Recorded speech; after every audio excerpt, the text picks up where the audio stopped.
तो दोस्तों कल के वीडियो में मैंने आप सभी के लिए आपके BSc first year first semester botany का मॉडल पेपर अपलोड किया था, जिसमें कि हमने सेक्शन ए से जुड़े हुए वेरी शॉर्ट टाइप के क्वेश्चन को सॉल्व किया।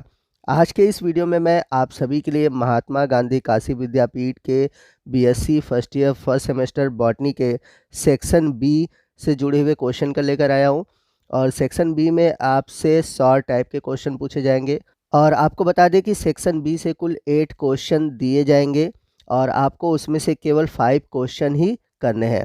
और हर एक क्वेश्चन के 5 नंबर होंगे, यानी कि एक क्वेश्चन 5 नंबर का है तो 5 क्वेश्चन करने हैं, तो कुल 25 नंबर का सेक्शन बी होगा। और आपको प्रत्येक प्रश्न के उत्तर को अधिकतम 100 शब्द में लिखना है। तो चलते हैं क्वेश्चन की ओर। और हमारा आज का पहला क्वेश्चन है मशरूम कल्टीवेशन इन इंडिया, यानी कि भारत में मशरूम की खेती कैसे की जाती है, या फिर आपको भारत में मशरूम की खेती पर प्रकाश डालना है। तो आपको बता दें कि in India there are 2 different kinds of mushroom farmer that cultivate the crop on the small basis while a commercial mushroom grower continue year round large scale output। यानी कि भारत में 2 अलग अलग प्रकार के मशरूम किसान हैं जो कि छोटे आधार पर फसलों की खेती करते हैं, जबकि एक कॉमर्शियल मशरूम का उत्पादन हमारे भारत में बड़े पैमाने पर साल भर किया जाता है। The only area where farmers can grow seasonal button mushroom are temperate area like Himachal Pradesh, Jammu and Kashmir, hilly area of Uttar Pradesh and hilly area of Tamil Nadu and north eastern area. यानी कि भारत में जो mushroom की खेती की जाती है, खासकर बटन मशरूम की खेती किसान करते हैं, और ये प्रायः हमारे भारत के जो हिली प्लेस है, जैसे कि हिमाचल प्रदेश का, जम्मू कश्मीर का, या उत्तर प्रदेश का पहाड़ी क्षेत्र, या फिर कह सकते हैं तमिलनाडु के पहाड़ी क्षेत्र और उत्तरी पूर्वी क्षेत्र। These farmers can only harvest 2 और 3 button mushroom plants per year in this location. यानी कि ये जो किसान हैं इन स्थानों पर प्रति वर्ष केवल 2 से 3 बटन वाले मशरूम के पौधों की ही कटाई कर सकते हैं। To succeed in the commercial mushroom growing sector, the following factor must be taken into consideration before beginning mushroom farming। यानी कि कॉमर्शियल रूप से मशरूम उगाने वाले क्षेत्रों में सफल होने के लिए, मशरूम की खेती शुरू करने के लिए हमें कई प्रकार के कारकों का अध्ययन करना चाहिए। तो वो कारक कौन है? तो जब आप डिटेल में, यानी कि आपसे अगर लॉन्ग क्वेश्चन पूछा जाता है तो उस केस में आप अलग अलग फैक्टर और जो अलग अलग चीज़ें हैं मशरूम खेती से, वो लिख सकते हैं। तो यहाँ पर आपसे केवल शॉर्ट क्वेश्चन पूछा गया है तो आप केवल इतना ही आंसर देंगे, क्योंकि आपको 100 वर्ड में आंसर देने हैं। आइए चलते हैं अगले क्वेश्चन की ओर। अगला क्वेश्चन है difference between cell wall of gram negative और ग्राम पॉजिटिव बैक्टीरिया। तो आपको ग्राम पॉजिटिव और ग्राम नेगेटिव बैक्टीरिया में डिफरेंस बताना है।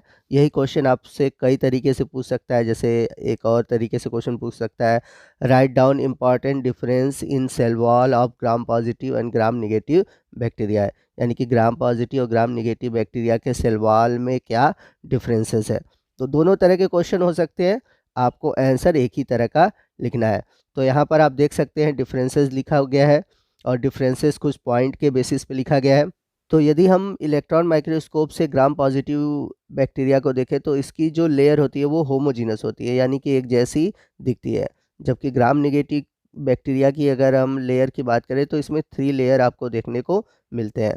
वही हम बात करें केमिकल कंपोजिशन की, तो ग्राम पॉजिटिव बैक्टीरिया का जो केमिकल कंपोजिशन है उसमें आपको 80% ड्राई वेट मिलेगा, जो कि मुख्य रूप से म्यूकोपेप्टाइड और पेप्टाइड ग्लाइकॉन से मिलकर बना होता है।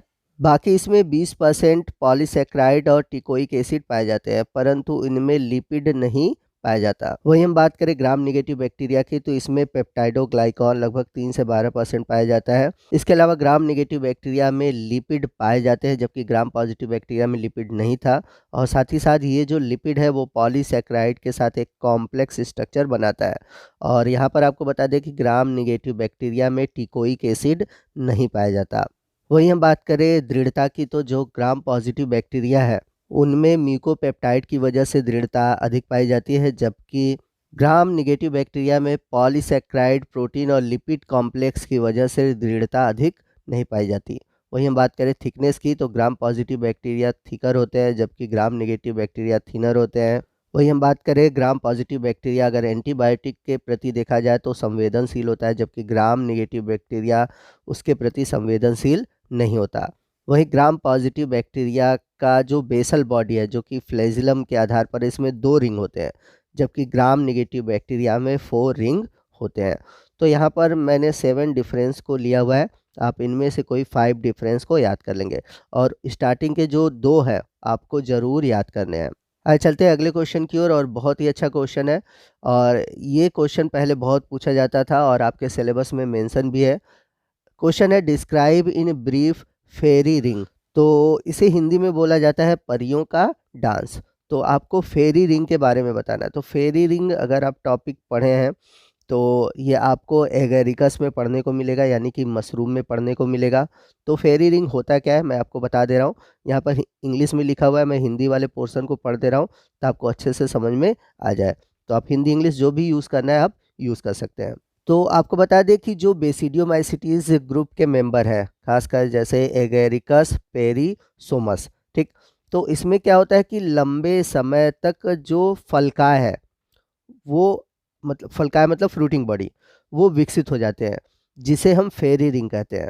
तो होता क्या है कि एगेरिकस की अनेक जातियां अपने बेसिडियो कार्प के एक वृंत से उत्पन्न होती है जिनके वृद्धि बाहर की ओर होती है और ये एक रिंग नुमा संरचना बना लेते हैं, और ये जो रिंग होता है साल दर साल बढ़ता रहता है। और इस तरह किनारों पर आपको एगेरिकस देखने को मिलेंगे, यानी कि एगेरिकस का जो बटन है वो देखने को मिलेगा।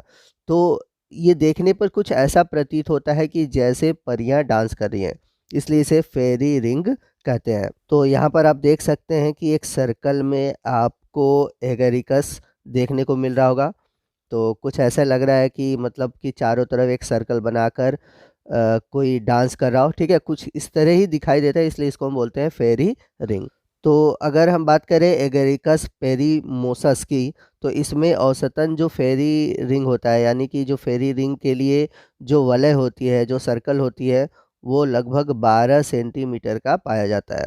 आइए चलते हैं अगले क्वेश्चन की ओर। अगला क्वेश्चन है describe characteristic feature of sub division Basidiomycotina, यानी कि आपको बेसिडियो माइकोटिना के प्रमुख लक्षणों के बारे में बताना है। तो अगर हम बात करें इसके प्रमुख लक्षण की, तो पहला पॉइंट है plant body is filamentous and septate, यानी कि इनका जो तंतु होता है वो फिलामेंटस होता है और इनके बीच में सेप्टा पाई जाती है। सेकंड पॉइंट है दे प्रोड्यूस बेसिडियो स्पोर, यानी कि इनमें एक बेसिडियो स्पोर देखने को मिलता है जो कि बेसिडियोमाइसिटीज का एक स्पेसिफिक कैरेक्टर है। और आपको बता दें कि ये जो बेसिडियो स्पोर है यह एक विशेष प्रकार की बॉडी के अंदर बनता है जिसे हम बोलते हैं बेसिडियम, और ये जो बेसिडियो स्पोर होते हैं ये हैप्लॉइड होते हैं। चलते हैं थर्ड कैरेक्टर की ओर जो कि बहुत ही इंपॉर्टेंट है। इनमें आपको क्लैम्प कनेक्शन देखने को मिलता है। तो क्लैम्प कनेक्शन क्या होता है, इस पे मैंने एक अलग से वीडियो बनाया हुआ है। तो बेसिडियोमाइसिटीज ग्रुप में जितने भी मेंबर हैं उनमें आपको क्लैम्प कनेक्शन देखने को मिलता है, जैसे कि पक्सिनिया, एस्टिलागो, एगेरिकस, और इस मेंबर के सदस्य जो है आपको प्रायः सॉइल में देखने को मिलेंगे। और इसके अलावा इनके जो प्राइमरी माइसीलियम होते हैं उनमें सेक्स ऑर्गन्स अब्सेंट होते हैं। चलते हैं अगले क्वेश्चन की ओर। बड़ा ही इंपॉर्टेंट क्वेश्चन है। क्वेश्चन है describe the structure and multiplication of bacterio phase, यानी कि आपको बैक्टीरियो फेज के स्ट्रक्चर और इसमें डिवीज़न किस तरह का होता है उसके बारे में बताना था। ये क्वेश्चन आपके लॉन्ग क्वेश्चन के लिए बहुत इंपॉर्टेंट है, मैं आपको बता दूं। और ये जो क्वेश्चन है वो लॉन्ग टाइप के क्वेश्चन में ज़रूर पूछा जा सकता है, आप इसको अच्छे से तैयार कर लीजिएगा। तो आपको बता दें कि बैक्टीरियोफेज का स्ट्रक्चर आपको याद करना है और साथ ही साथ इसमें मल्टीप्लिकेशन का जो तरीका है, खासकर लाइटिक लाइफ साइकिल और लाइसोजेनिक लाइफ साइकिल, ये दोनों आप ज़रूर तैयार कर लीजिएगा। तो यहाँ पर कुछ पॉइंट मैंने दे दिया हुआ है, आप इसको तैयार कर लीजिए। जैसे कि बता दें कि जो बैक्टीरियोफेज वायरस है ये ऐसे वायरस होते हैं जो कि बैक्टीरिया पर अटैक करते हैं, उन्हें ख़त्म कर देते हैं। और इसकी खोज सबसे पहले डब्ल्यू टॉर्ट और हेरेल ने किया था 1917 में। और सबसे मोस्ट इम्पॉर्टेंट चीज़ कि जो बैक्टीरियोफेज वायरस है इसे हम ऑब्लिगेट पैरासाइट कहते हैं।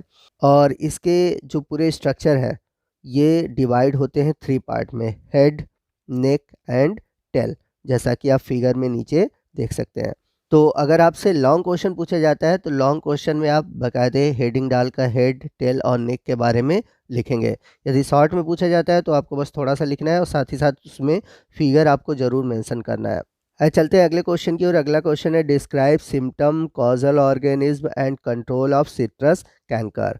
तो ये क्वेश्चन प्लांट पैथोलॉजी से जुड़ा हुआ क्वेश्चन है और आपको इसमें सिट्रस कैंकर के बारे में बताना है, जो कि एक डिजीज़ है।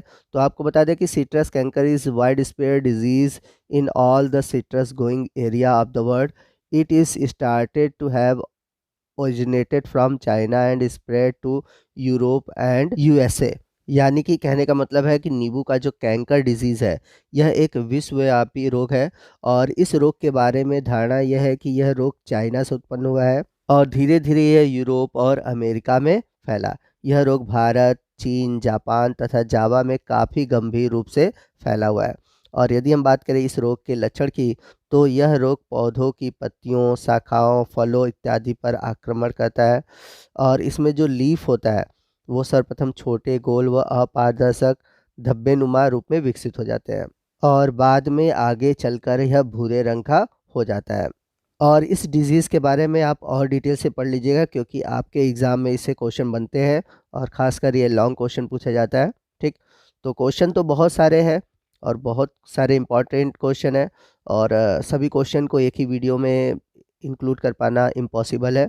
तो मैंने बहुत ही इम्पोर्टेंट क्वेश्चन आपके लिए लेकर आया था और आपको आई होप ये वीडियो अच्छा लगा होगा। आपको जो डाउट होगा या किस तरह के क्वेश्चन आएँगे, किस तरह के क्वेश्चन का पैटर्न है, आपको पता चल गया होगा। फिर भी आपके दिमाग में कोई डाउट है या फिर कुछ पूछना चाहते हैं तो आप हमसे कमेंट करके पूछ सकते हैं। तो आज के इस वीडियो में बस इतना ही। वीडियो अच्छा लगा हो तो वीडियो को लाइक और शेयर करना मत भूलिएगा और कोई भी डाउट हो कमेंट करके प्लीज़ पूछिएगा। तो दोस्तों मिलते हैं अगले वीडियो में और मैं पूरी कोशिश करूँगा कि शाम तक सेक्शन बी से जुड़े हुए जो लॉन्ग क्वेश्चन हैं उनको भी प्रोवाइड कराऊँ। तो मिलते हैं अगले वीडियो में अगले टॉपिक के साथ। तब तक के लिए जय हिंद, जय भारत।